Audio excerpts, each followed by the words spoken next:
बिस्मिल्लाहिर्रहमानिर्रहीम। अस्सलाम वालेकुम। उर्दू स्टोरी प्लस में खुश आमदीद। व्यूअर्स, आज फिर आपके लिए किसी की ज़िंदगी पर बीती सच्ची कहानी लेकर हाजिर हुई हूँ। नए आने वाले साथियों से गुजारिश है कि अगर अभी तक आपने हमारा channel Urdu story plus subscribe नहीं किया तो इसको लाजमी सब्सक्राइब कीजिए और साथ लगे बेल आइकन को भी प्रेस कर लें ताकि आपको हमारी हर न्यू वीडियो की नोटिफिकेशन भी मिलती रहे। चलें अपनी कहानी शुरू करते हैं। आयशा मेरी दोस्त ही नहीं बल्कि मोहल्लेदार भी थी। हम खुशहाल थे जबकि ये गरीब लोग थे। बाप मुंशी था और भाई बेरोज़गार था। माँ लोगों के कपड़े सीती थी, तब कहीं इनका गुजारा होता था। हमने इकट्ठे मैट्रिक पास किया और प्राइवेट तौर पर बीए भी कर लिया। इन्हीं दिनों हमारे गांव के स्कूल में लेडी टीचर्स की असामियाँ निकली। मेरे अब्बू गांव के बड़े ज़मींदार थे, लिहाजा मुझे आसानी से लेडी टीचर की मुलाजमत मिल गई।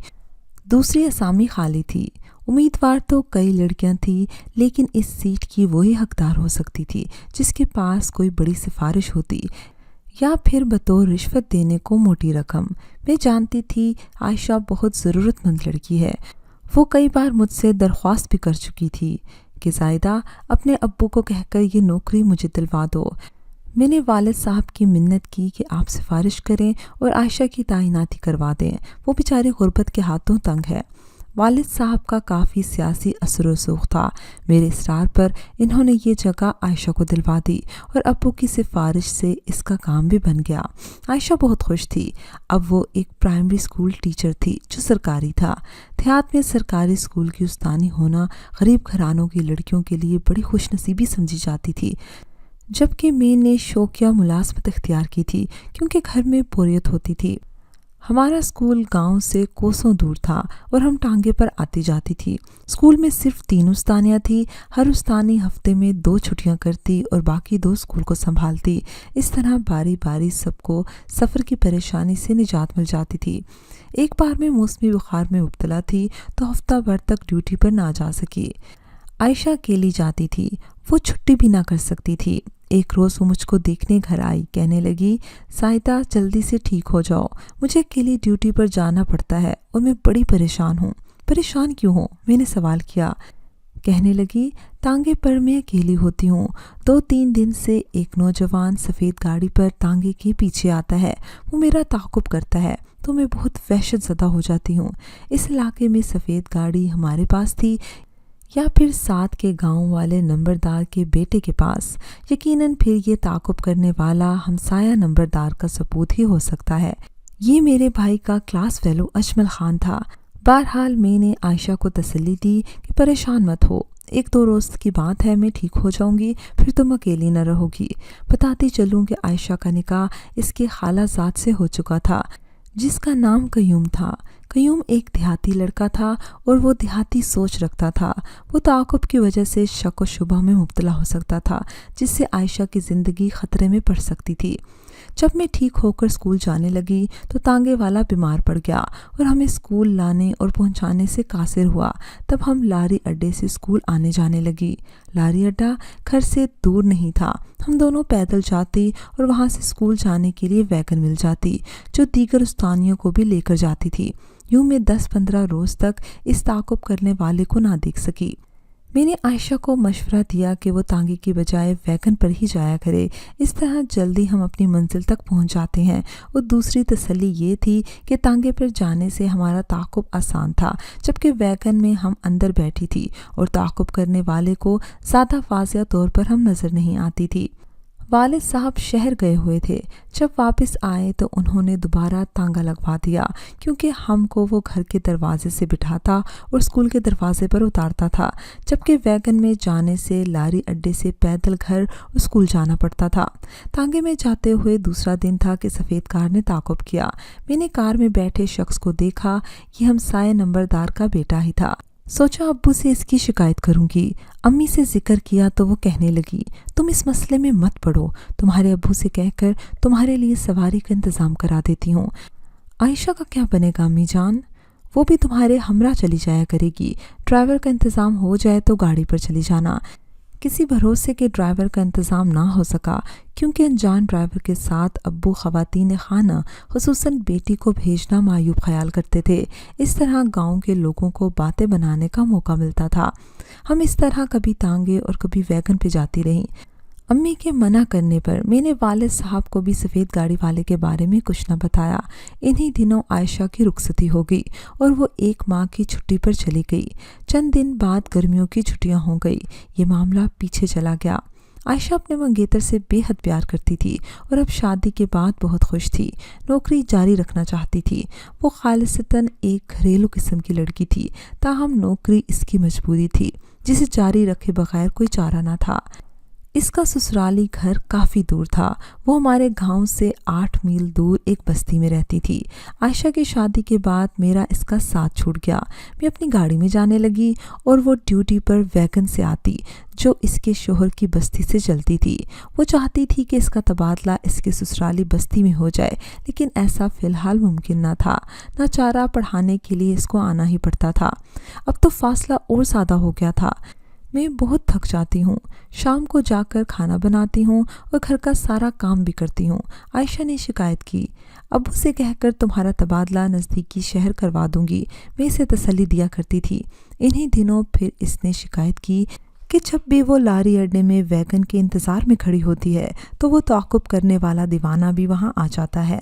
गोया फिर अजमल ख़ान ने बाकायदगी से आयशा का ताक़ुब शुरू कर दिया था। हमेशा की तरह मैं इसको धारस दिया करती कि घबराओ नहीं, अब तो कयूम तुम्हारे साथ है, तुम अकेली तो नहीं हो, कोई तुम्हारा बाल बीका नहीं कर सकता।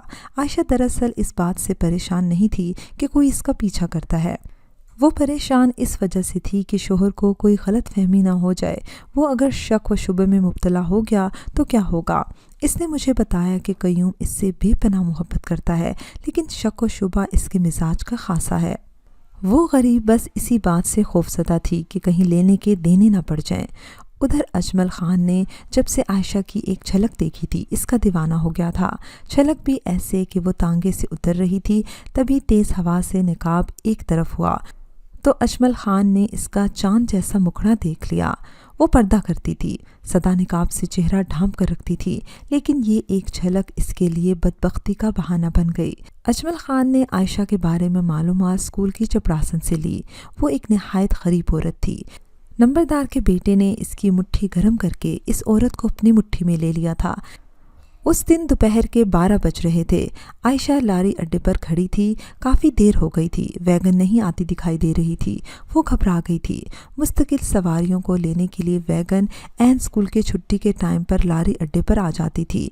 ये सिर्फ एक ही वैगन थी जो मुख्तलिफ स्कूलों से उस्तानियों के अलावा तालबात को भी उठाती थी। आज न जाने क्या मसला था, सभी सवारियां परेशान थी। धूप की तेज़ी से पसीना पानी की तरह बह रहा था। अचानक एक छोटा लड़का हाथ में कोल्ड ड्रिंक की बोतल लेकर आ गया और इसने आयशा के हाथ में कोल्ड ड्रिंक देकर कहा, गर्मी बहुत है, प्यास लगी होगी, आप ये पी लें। आयशा ने गैर इरादी तौर पर कोल्ड ड्रिंक ले ली। वो घबरा गई। पूछा, छोटू, मैंने तो ये नहीं मंगवाई, तुमने गलती से मुझे थमा दी है, ये किसी और सवारी ने मंगवाई होगी। नहीं, ये आपके लिए है, इसने सामने की तरफ देखकर कहा। आयशा की निगाहें बेख्तियार इस तरफ उठ गईं। अजमल थोड़े से फासले पर मौजूद था। वो ज़ेरे लब मुस्कुराते हुए इसको देख रहा था। अरे छोटू, क्या ये बोतल इसने भिजवाई है? हाँ जी, लड़के ने इस बात में सर हिलाकर कहा। इन्होंने ही भिजवाई है, इनको वापस देकर आओ, मुझे नहीं लेनी। आयशा ने बच्चे को डांटा तो वो बोतल वापस ले गया। आयशा का दिल धड़क रहा था। सोच रही थी ज़रूर अब कुछ न कुछ होने वाला है। अल्लाह का शुक्र, उसी वक्त वैगन आ गई और वो दीगर सवारियों के साथ जल्दी से इसमें बैठ गई। इसने डर की वजह से झांक कर भी नहीं देखा कि अजमल किधर गया, इसने वैगन का ताक़ुब किया या नहीं। दूसरे रोज़ आयशा ने सारा वाक़या मुझे बताया। मैं भी बहुत फ़िक्रमंद हो गई कि या अल्लाह, क्या होने वाला है, ऐसा ना हो ये शख्स मेरी सहेली का घर ही बर्बाद कर दे। चंद रोज़ बाद स्कूल का इंस्पेक्शन था। महकमा तालीम की तरफ से टीम लाहौर से आई तो इसके साथ अजमल भी आ गया। ये लोग इसके घर ठहरे हुए थे। तमाम रिकॉर्ड चेक हुआ تو اجمل نے اعتراض کیا کہ عائشہ نامی ٹیچر چھٹیاں بہت کرتی ہے اور اگلے دن آ کر اپنی حاضری لگا دیتی ہے۔ اسکول کی لڑکیاں شکایت کرتی ہیں کہ یہ ٹیچر اکثر غیر حاضر ہوتی ہے۔ عائشہ سے افسر نے باز پرس کی تو اس نے بتایا کہ وہ اکثر چھٹیاں نہیں کرتی، البتہ شادی کی وجہ سے 1 ماہ کی چھٹی ضرور لی تھی۔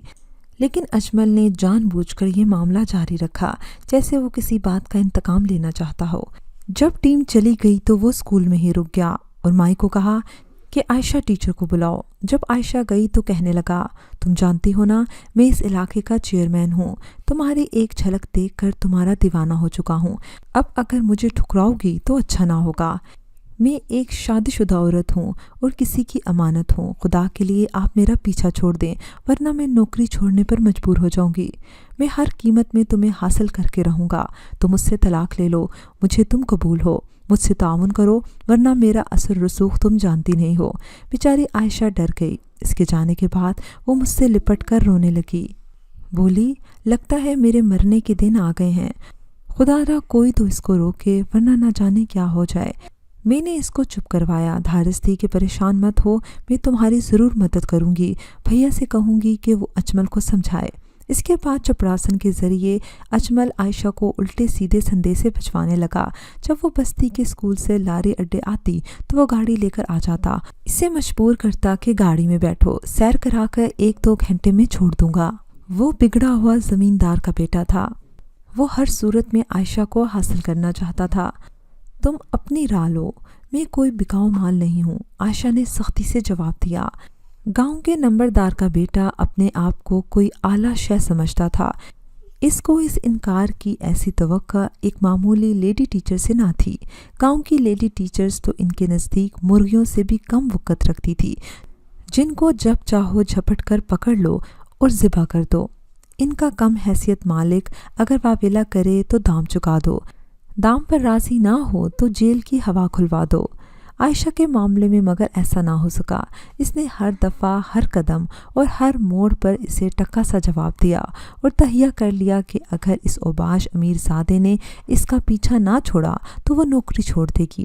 وہ شوہر سے اصرار کرنے لگی کہ مجھ کو نوکری پسند نہیں، میں گھر پر رہ کر کوئی دوسرا کام کرنا چاہتی ہوں۔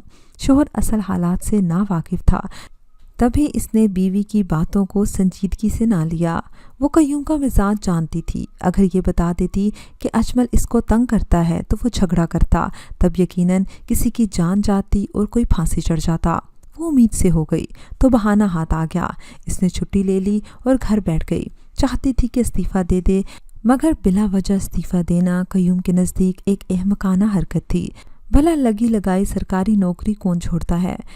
ابھی چھٹی میں کچھ دن باقی تھے کہ مائی رشیدہ اسکول کی چپڑاسن عائشہ کے گھر آئی اور اس کو بتایا کہ تمہارا تبادلہ فلاں گاؤں میں ہو گیا ہے۔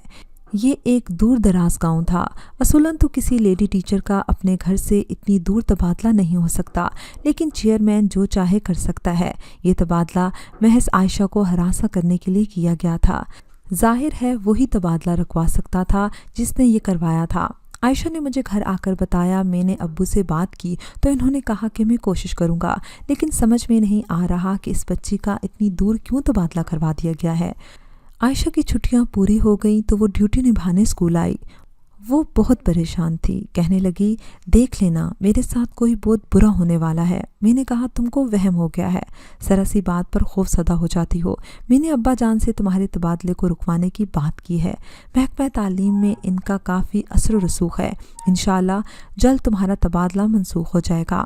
ایسا ہی ہوا، والد صاحب نے وزیر تعلیم کو کہہ کر عائشہ کا تبادلہ منسوخ کرا دیا۔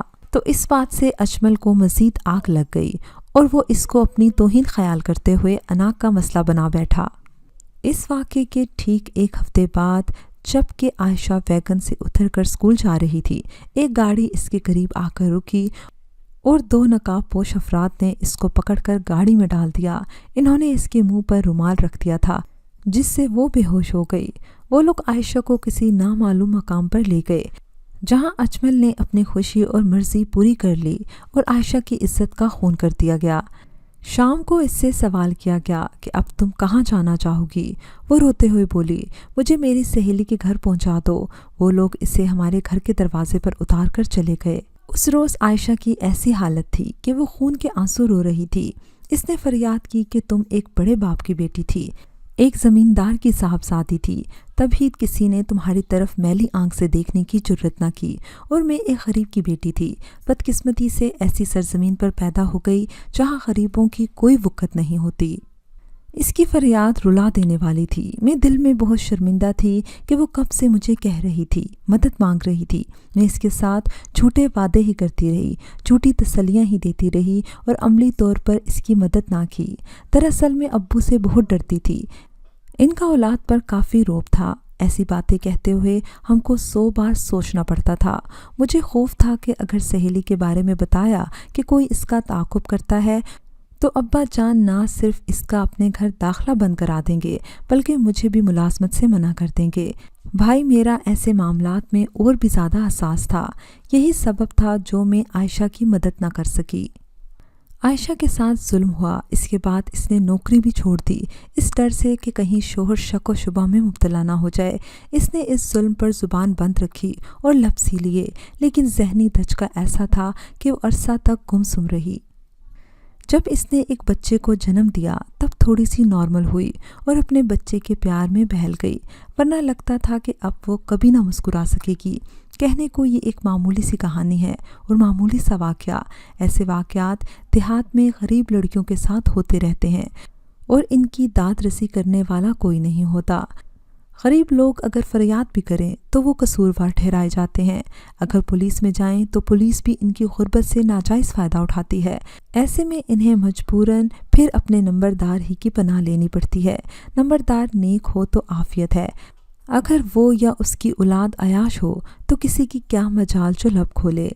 आयशा भी इन हालात के भेंट चढ़ गई थी। व्यूअर्स, मुझे उम्मीद है कि आपको हमारी आज की कहानी पसंद आई होगी। कमेंट सेक्शन में अपनी राय का इजहार लाजमी कीजिएगा। अगली कहानी तक इजाज़त दीजिए। अल्लाह हाफ़िज़।